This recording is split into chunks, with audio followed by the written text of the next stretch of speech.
What's up mga ka-GT? Gusto mo bang mag-upgrade from non-professional to professional driver's license? Well, sa video na ito, pag-uusapan natin ang proseso at kung ano ang mga advantages pag meron ka ng professional driver's license. So watch, relax, and learn.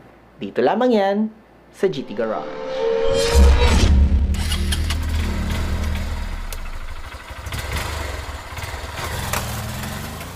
Bago tayo magsimula sa requirements at proseso, let's define a professional driver's license first.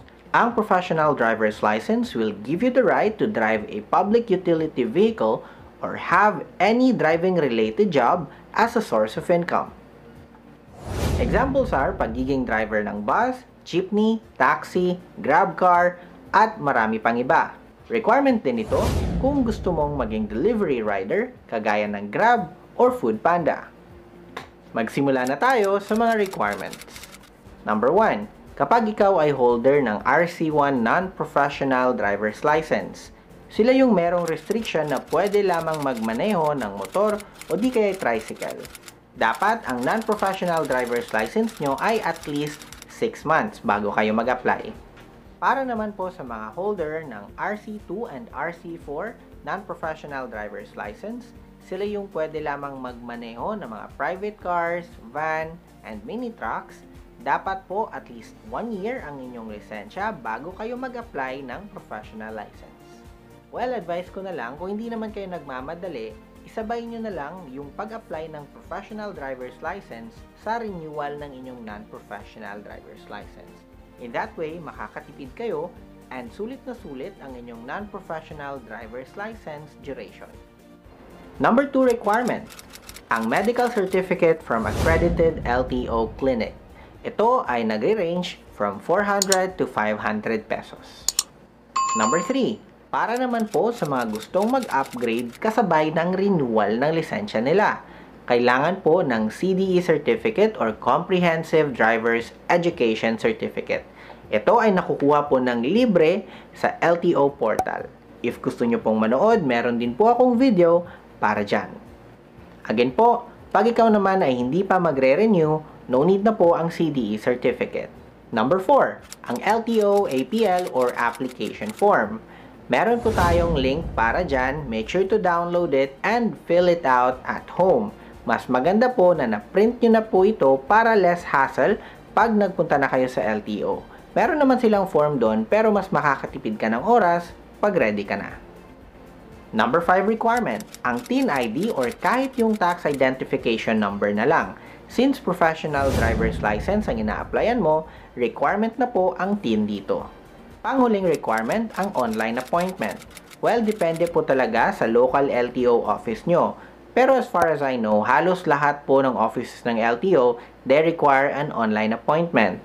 It can be through text or di kaya through online. So better na tignan nyo muna yung page or magtanong kayo sa local LTO nyo.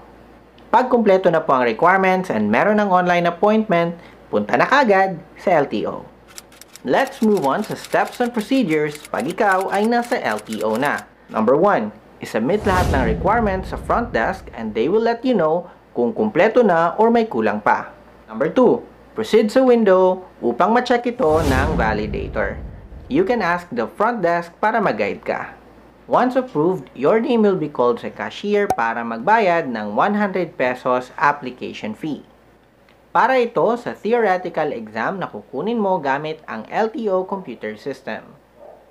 Number 4, pagkatapos magbayad, kukunan ka ng signature, fingerprint, and picture. Number 5, maghintay na tawagin ulit ang iyong pangalan at maghanda para sa examination. Ikaw po ay haharap sa isang computer and meron pong camera na nakatutok sa iyo. So, bawal talaga mang-cheat. The good thing is, multiple choice yung exam. Kailangan mong makakuha ng at least 48 out of 60 items para makapasa. Pag nakapasa, proceed sa next step. Pag na-fail, you can just proceed with a renewal of your non-professional driver's license kung plan mo ring mag-renew. You can also ask the officer in charge kung kailan ka ulit pwedeng kumuha ng exam para sa professional driver's license. Advice ko na lang, mag-review ka muna bago ka pumunta sa LTO para hindi sayang ang pera and oras mo. Number 6. If pasado ka na sa exam, next ay ang practical driving or ang actual driving test. Napaka-basic lang naman ito at napakadali lang ipasa. Kung meron kang sariling sasakyan, better. Kung hindi mo naman dala ang sasakyan mo, you can just rent sa third-party driving school nila na nasa 300 to 400 pesos lang. Number 7. Kapag pasado ka na sa theoretical and practical test, tatawagin na ulit ang pangalan mo sa cashier upang magbayad ng another 100 pesos for the change of classification or yung upgrade natin, and then 585 for the licensing fee. So that's a total of 685 pesos. Number 8, pagkatapos magbayad, you just have to wait na tawagin ulit ang pangalan mo para i-release na ang card or yung lisensya mo. Very lucky ka kung mapiprint ka agad yung license mo kasi yung ibang LTO office, sira or hindi pa available yung printing machine nila and bibigyan ka lamang ng resibo at sasabihan ka na bumalik lang pag okay na yung printing machine nila. And number 9, pag natawag na yung pangalan mo, make sure na mag-login sa logbook and kunin mo na ang iyong professional driver's license. Suma total ng nagastos ko ay nasa 1,235 lang. So I would say mag-budget ka na lang ng 1,500 pesos, kasama na dyan ang pangkain mo. Good news din pala mga ka-GT, dahil nung nag-apply and nag-renew ako for my professional driver's license, and wala akong any demerit points or violation sa LTO, nakakuha ako ng 10 years validity na professional driver's license. Dahil merong good news, sinasabi nila meron ding bad news. So ano yung bad news?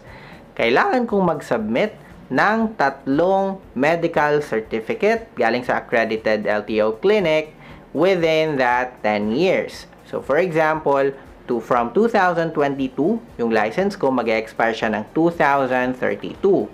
So, in the year 2024, kailangan kong mag-submit ng medical certificate. Next naman ay sa 2026, another medical certificate. And for 2028, another medical certificate. So, nasa around 1.5 din yon sa loob ng 10 taon. So, yun lang mga ka-GT. Thank you so much for watching. I also want to hear your opinion regarding sa process na ito, lalo na dun sa 3 medical certificate within 10 years. Good ba ito? Hassle ba para sa inyo? Okay ba yung 10 years? I want to hear your side. Also, if you have any questions, feel free to do so. Again, this is GT saying thank you and ride free and ride safe. Peace!